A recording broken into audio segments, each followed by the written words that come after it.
Good morning everyone. Good morning. Study is life में आप सभी का स्वागत है। जैसे कि आपने पार्ट 2 वीडियो में 5 तक क्वेश्चन आंसर को देखे थे, अभी मैं पार्ट 3 वीडियो आप सभी के बीच लेकर आई हूँ। अब आप देखिएगा 6 से लेकर आगे जहाँ तक होगी। देखिए दोस्त, क्लास 12 का Hindi 100 marks, class 12 Hindi 100 marks, chapter 3 संपूर्ण क्रांति, जिसका लेखक है जयप्रकाश नारायण। और यह एक भाषण है दोस्त, भूलने वाला चीज़ नहीं है, इसे याद रखने वाला चीज़ है। ऑब्जेक्टिव क्वेश्चन में बार बार पूछा गया है। अब देखिए यहाँ पर हम क्वेश्चन नंबर 6 की ओर चलते हैं बिना समय गवाए। अब कहते हैं भ्रष्टाचार की जड़ क्या है। मतलब समाज में जो भ्रष्टाचार होती है उसका जड़ क्या है, मेन टॉपिक क्या है, भ्रष्टाचार होने का क्या रीज़न है। क्या आप जेपी से सहमत हैं? जेपी जी ने जो भ्रष्टाचार के बारे में बताए हैं उससे आप सहमत हैं? इसे दूर करने के लिए क्या सुझाव देंगे? आप भ्रष्टाचार को दूर करने के लिए क्या सुझाव दे सकते हो? ऐसा क्वेश्चन है तो आंसर भी हमें उस टाइप का देना है। तो भ्रष्टाचार की जड़ चुनावों का भारी खर्चा है। चुनाव में जो इतना सारा खर्चा होता है दोस्त, इसी के कारण भ्रष्टाचार उत्पन्न होती है। अब कहते हैं देश में होने वाले चुनाव को करोड़ों रुपया खर्च किए गए हैं।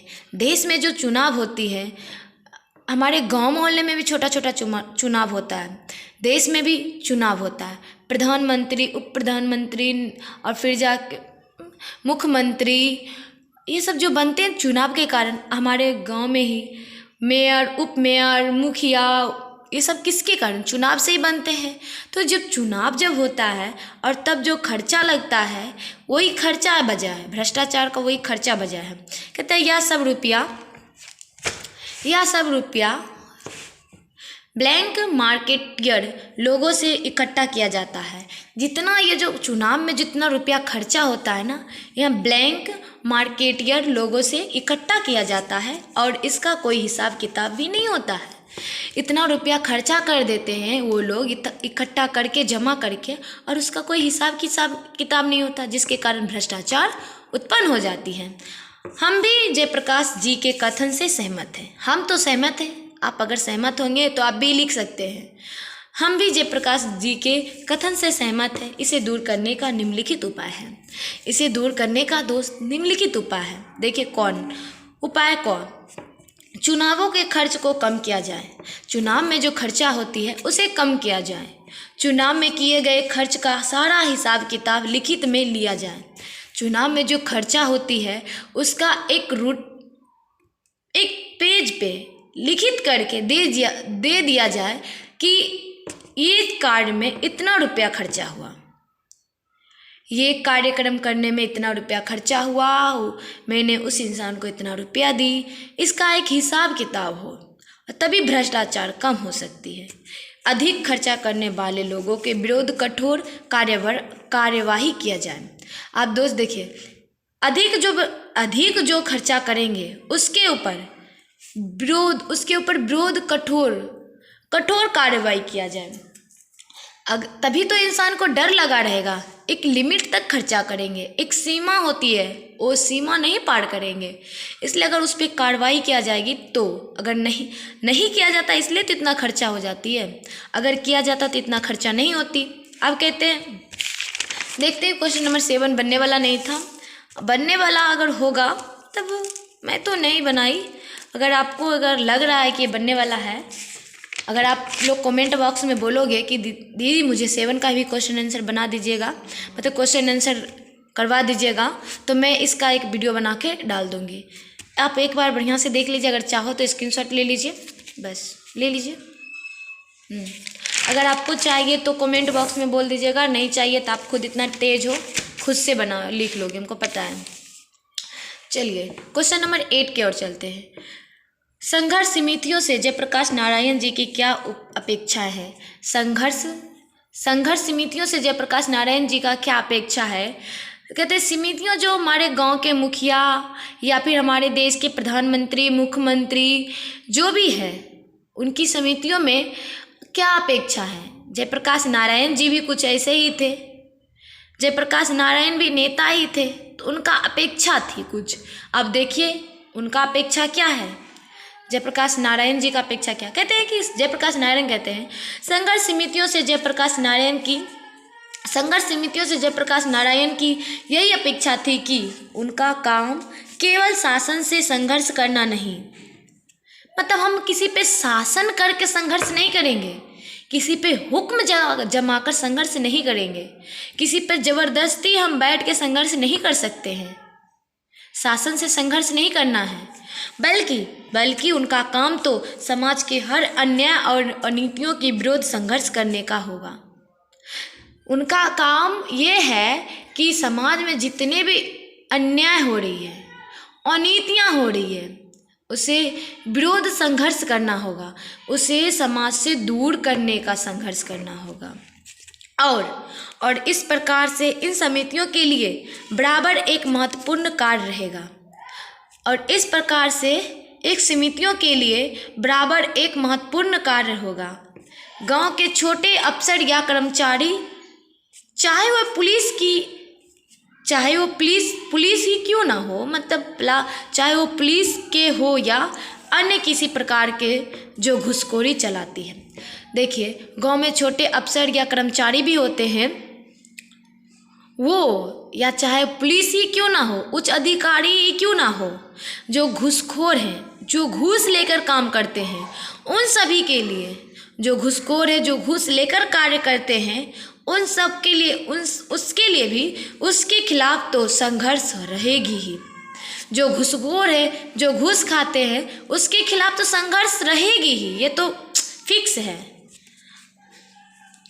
अर्थात गांव में तरह तरह का अन्याय होती है, ये तो समितियों उनका विरोध करेगी। अर्थात गांव में जितने भी तरह तरह के अन्याय होती है, ये तो विरोधियों उनका विरोध करेगी। समझ रहे हैं दोस्त, उनका क्या करेगी? विरोध करेगी। देखिए, जयप्रकाश नारायण की ये अपेक्षा थी, मतलब यही उनकी समितियों की यही अपेक्षा थी, और होना ही चाहिए, वाकई में यही होना चाहिए। हमारे गांव के जो वार्ड कमिश्नर हैं, उनका भी यही होना चाहिए।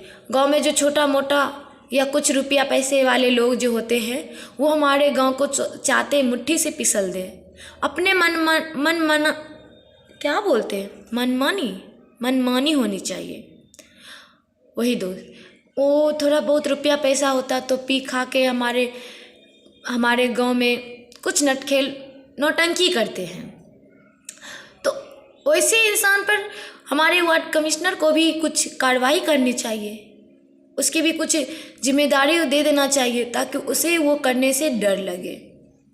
खैर दोस्त, छोड़िए, अभी हम किताब की भाषा में किताबी, अगर राजनीतिक पढ़ोगे ना तो दिमाग ही पूरा।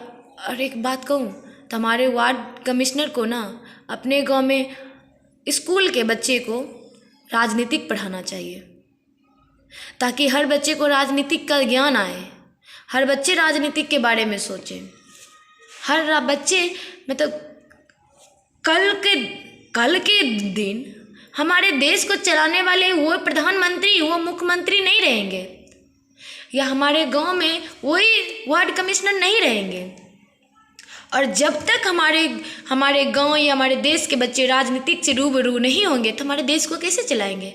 हमारे देश का भविष्य हमारे भाई बहन के हाथ में है। उसे भी राजनीतिक पढ़ना चाहिए, राजनीतिक में इंटरेस्ट रखनी चाहिए। कौन चलाएगा हमारे देश को? इसलिए हम कहेंगे कि राजनीतिक से भी दिल लगाओ, राजनीतिक भी पढ़ो, क्योंकि कल के दिन में देश आपके हाथ में है, आपको ही चलाना पड़ेगा। हमेशा के लिए मोदी सरकार जिंदा नहीं रहेंगे, नीतीश कुमार हमेशा के लिए जिंदा नहीं रहेंगे। एक ना तो एक दिन आप में से किसी एक ऐसे वीर होंगे, हमारे भारत में कोई एक ऐसे वीर होंगे जो मोदी सरकार के पद पे बैठने जाएंगे। लेकिन तब जब आप राजनीतिक पढ़ोगे, जब आपको ज्ञान रहेगी राजनीति के बारे में। चलिए, हम तो ये कहेंगे हमारे वार्ड कमिश्नर जो है ना, अपने स्कूल के बच्चे को एक बार उसे राजनीतिक के बारे में बताए, उसे 1 दिन 2 दिन के लिए लीडर बना दिया जाए। अगर उसे कह दिया जाए अगर आप अगर इस समाज के मुखिया होते तो क्या करते हैं, तो हम देखते हैं हमारे बच्चे के दिमाग में कैसी विचार उत्पन्न होती है। इससे पता चलती है हमारे बच्चे के दिमाग में कैसी विचार उत्पन्न हो रही है। इससे हमारे बच्चे की मानसिकता में वृद्धि होती है, राजनीति के बारे में सोचने में वृद्धि होती है। इसलिए कह रही हूँ राजनीतिक पढ़ना चाहिए। अगर मेरी वीडियो भविष्य में कभी भी प्रधानमंत्री या हमारे गांव के वार्ड कमिश्नर तक पहुँचे तो मैं उनके लिए कहती हूँ हमारे गांव और हमारे समाज के बच्चे में राजनीतिक के बारे में ज्ञान डालें। चलिए ज़्यादा नहीं, चलिए देखिए चुनाव सुधार के बारे में जयप्रकाश जी के प्रमुख सुझाव क्या है। चुनाव में जो अशुद्धियाँ होती है उसे सुधारने में जयप्रकाश जी के प्रमुख सुझाव क्या, उनके प्रमुख विचार क्या है, उसके बारे में देखिए। चुनाव सुधार के बारे में जयप्रकाश जी के प्रमुख निम्नलिखित है, मतलब प्रमुख विचार या सुझाव निम्नलिखित है। ये देखिए, चुनाव की पद्धति में आमूल परिवर्तन होनी चाहिए। चुनाव की पद्धति में आमूल परिवर्तन होनी चाहिए। चुनाव पर होने वाली खर्च कम करनी चाहिए। फिर से वही टॉपिक पूछ दिया गया है, लेकिन इसमें भी वैसा ही कुछ आंसर है। वहाँ भी था ना, क्वेश्चन नंबर क्या 7 था, नहीं क्वेश्चन नंबर 6 में पूछा था ना, ऐसा ही क्वेश्चन था। चलिए देखिए ए नंबर में देखिए, चुनाव की पद्धति में आमूल परिवर्तन होना चाहिए। सही बात है, चुनाव की पद्धति में आमूल परिवर्तन होना चाहिए। चुनाव पर होने वाली खर्च पर कम करना चाहिए। खर्च जो हो रही है वहाँ कम करना चाहिए। गरीब उम्मीदवारों के चुनाव में भाग लेने का प्रयास करना चाहिए। हमारे जो गांव में समाज में गरीब माता बहन जो भी है, पिता पूर्वजे, उनको भी इस चुनाव की भागीदारी बनना चाहिए, मतदान की भागीदारी बनना चाहिए। मतदान प्रतिक्रिया स्वच्छ और स्वतंत्र होना चाहिए। मतदान की प्रतिक्रिया स्वच्छ होना चाहिए और स्वतंत्र होना चाहिए। जो मतदान देती है, हमारी माता बहन भाई या हमारे गांव समाज के पिता पुरुष जो भी है, जो मतदान देते हैं उसे स्वतंत्र छोड़ देने चाहिए। उसे भी अपने मनपसंद प्रतिनिधियों को चुनने का मौका दिया जाए, ना कि उसे इतना रुपया देंगे बाबू भैया आप इस पर वोट दे दीजिए, आप इसको जिता दीजिए। ऐसा नहीं करना चाहिए। उसे अपने इच्छा अनुसार जो उन्हें पसंद आता है वोट उस पर ही देना चाहिए। इसलिए कहते हैं स्वच्छ और स्वतंत्र हो। उम्मीदवारों में चयन की मतदाताओं का हाथ वास्तव में हो। उम्मीदवारों जो है और जो चयन करते हैं वोट देकर, जो मतदाता करते हैं, उनका हाथ वास्तव में होना चाहिए, ना कि कुछ उसे घूसखोरी करके उसे वार्ड कमिश्नर की या फिर वोट देने के लिए जिद किया जाए। ऐसा नहीं करना चाहिए। अगर इस तरह के हो जाएगा ना तो चुनाव सुधार बिल्कुल सही हो जाएगी और उसमें भ्रष्टाचारी भी नहीं होगी। अब देखिए, चुनाव के बाद मतदाताओं का अपने प्रतिनिधियों पर अंकुश हो। चुनाव के बाद जो मतदाताओं का है अपने प्रतिनिधियों पर खुश होना चाहिए और वो जो कहे उनके हर काम को सुनना चाहिए। गलत नहीं, सही। समाज के बारे में हर चीज़ अच्छा होना चाहिए। अब देखिए, यदि जनता का कोई प्रतिनिधियां गलत कार्य करता है तो संघर्ष समितियों से इस्तीफा देने के लिए बाध्य करें। अगर हमारे समाज में कोई जनता ऐसे हैं जो गलत करते हैं, जो हमारे समाज को पीछा करने में अहम भूमिका निभाते हैं, उनके लिए